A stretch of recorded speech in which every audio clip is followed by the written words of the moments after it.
All right, we're gonna make the short dough. So I have all my ingredients. Let me show you. 8 ounces of butter that's soft to room temperature. I just have it on plastic, and you can see when I touch it, it's not melted, but quite soft. Not really any resistance. That's how you want the butter in order to cream it with the sugar. I have my sugar scaled, my yolks, my dry ingredients, which is my cake flour, all-purpose, and salt are combined together, and I'm going to show you how I sift that in just a minute. And then lastly, my vanilla extract for flavor and my heavy cream are combined in the liquid measuring cup. Okay, so first thing we want to do is get the butter and the sugar started on the stand mixer creaming, and I will show you how that is done. Let me get the mixer. Okay, for those of you who have a stand mixer, this is the best way to do it. If you don't have the stand mixer and you have the handheld mixer, you're going to use the I don't know if they're called the beater attachment or creaming attachment, is what you would use in order to cream the butter and the sugar. So for me in the stand mixer, butter goes in, sugar goes in, and I use my paddle attachment. Okay, now in order to cream butter and sugar, you first start on slow or low speed. If you start too high, the sugar might come flying out of the bowl. So let it go on speed 1 until the sugar starts to get incorporated. The only other real piece of equipment you'll need for this is your rubber spatula to scrape the bowl. Okay, so have that on hand. After the sugar gets picked up from the bottom of the bowl by the butter, you can turn the speed up 1 or 2 speeds. You're going to need to cream for, I would say, at least 5 minutes to make sure that the butter, to make sure that the sugar has dissolved. It takes at least 5 minutes for that to happen. If you stop it, even if the two look incorporated and creamy, if you stop before 5 minutes, the sugar will still be grainy in your butter, and you don't want that. You want it to be nice and dissolved and smooth. Okay, so I'm going to let that go for just a couple of minutes here. In the meantime, I'm going to show you how I like to sift my flour. Use this. Okay, the easiest way to do this. So first let me say, if you're working with all-purpose flour, it doesn't need to be sifted. If you're working with cake flour or pastry flour, it does need to be sifted. Because the lighter flours, the cake flour, tends to clump up. And you want to make sure that those clumps are sifted through before you incorporate it into your short dough. Okay, so the easiest way to sift. All the dry ingredients are together. I gave them a little stir in here so they're sort of distributed and mixed. If you use a wire mesh strainer on top of a piece of parchment paper, all your dry ingredients right in here. Stay on top of your parchment paper. Using the palm of your hand, just sort of in a controlled way, hit it on your palm of your hand, and you can see all the flour coming out nice and sifted as you get to the end. You'll have a few little lumps in there. Just use your fingers and push it through. And there you have it. Now you have a nice pile of your dry ingredients. And on the piece of parchment paper, you don't have to dirty another bowl. And this will be able to easily add into your mixer. Okay, so let me just move this over here. Show you this. I'm going to turn it up higher for just a minute and let it keep going to make sure it's gone for 5 minutes. It becomes a pale, very pale yellow, almost ivory color. Okay. It's easier, if you can, scrape down the bowl while it's on the mixer. Let me show you. Okay, so you take your rubber flexible spatula, and what we want to do is scrape down the bowl. I do this by scraping all the butter and sugar off the sides of the bowl, all the way down into the bottom of the bowl where that little knuckle is. Using the side, the bottom of the paddle. Those are places where if there was going to be some butter that's stuck and didn't get evenly incorporated, that's where it would happen.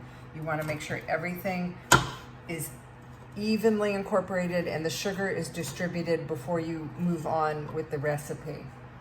Okay, so that's called scraping down the bowl, and it's a very important step when you're doing the creaming procedure. Okay, so that's that. After you scrape down the bowl, bring your bowl up and mix it again for another 10 seconds to make sure everything's distributed evenly. I'm gonna do this with the mixer running on low speed. Just pour them right in. Again, using my rubber spatula. Make sure you get all the yolks out of your container and into the bowl. Now, this is going to cream as well, so I can turn it up a little bit higher. Use my rubber spatula. Trying to do it so you guys can see. Scrape down the bowl. Wherever you see egg yolks that's not incorporated into the butter and sugar, make sure you scrape that all off the sides of the bowl.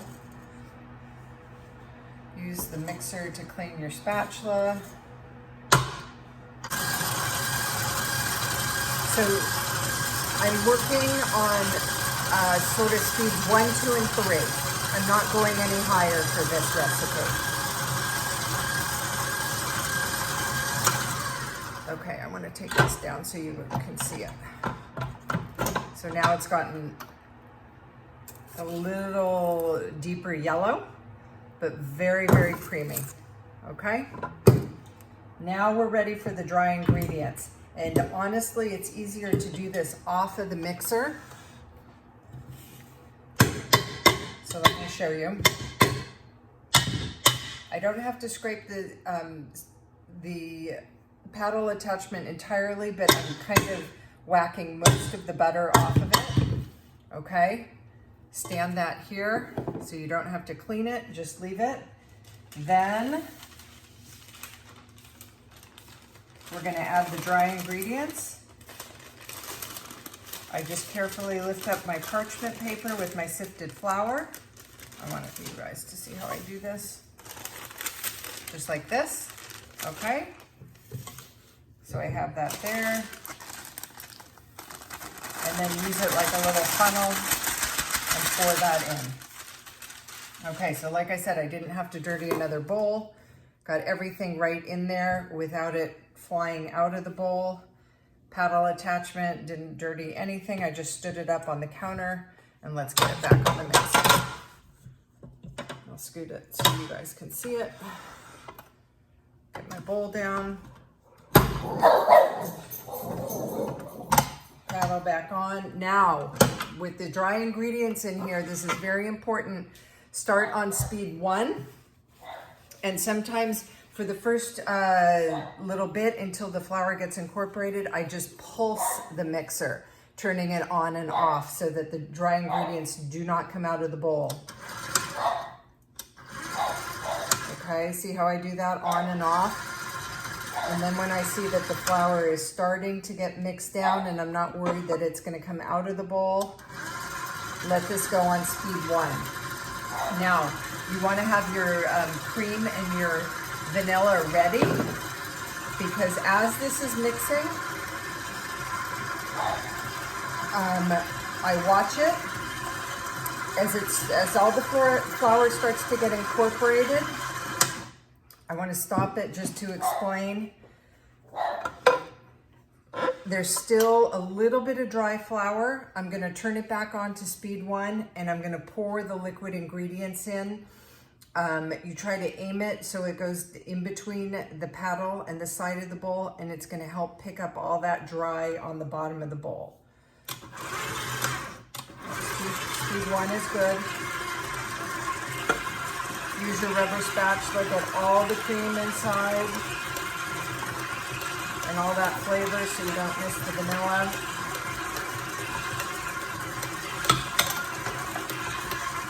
vanilla. And stop. You don't want to mix any longer because you're trying not to develop the gluten. We want to keep this dough nice and tender. Okay, so take it off. And I am going to finish it with the rubber spatula by hand.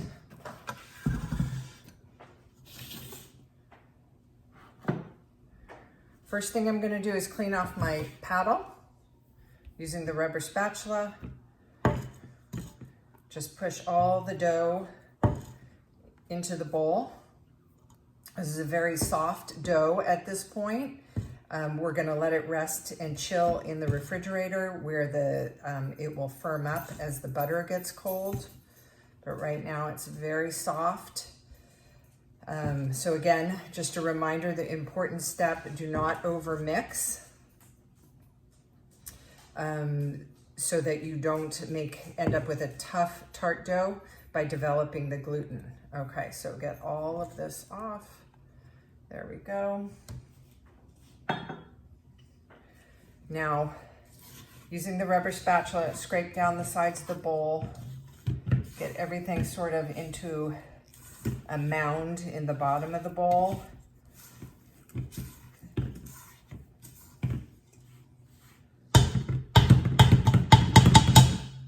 And I'm going to show you how I get it ready for the refrigerator to chill.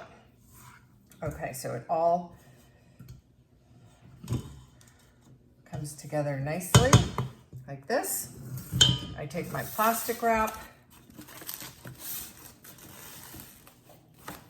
lay it out on the counter, take my dough, turn it over onto the plastic, use the spatula again to scrape everything out of the bowl.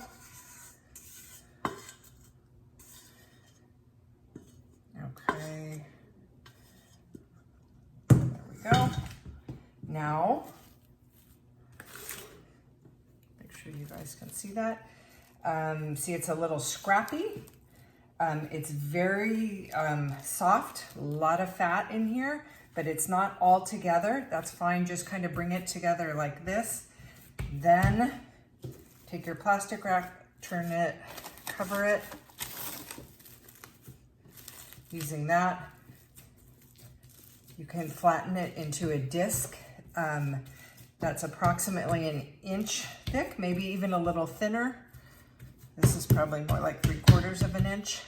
Then using the plastic, I just kind of tuck it under, get those edges so all the cracks are gone and the disc looks nice and smooth. And now I'm gonna put this on a sheet pan and put it in the refrigerator and let it chill before we continue on with the tart.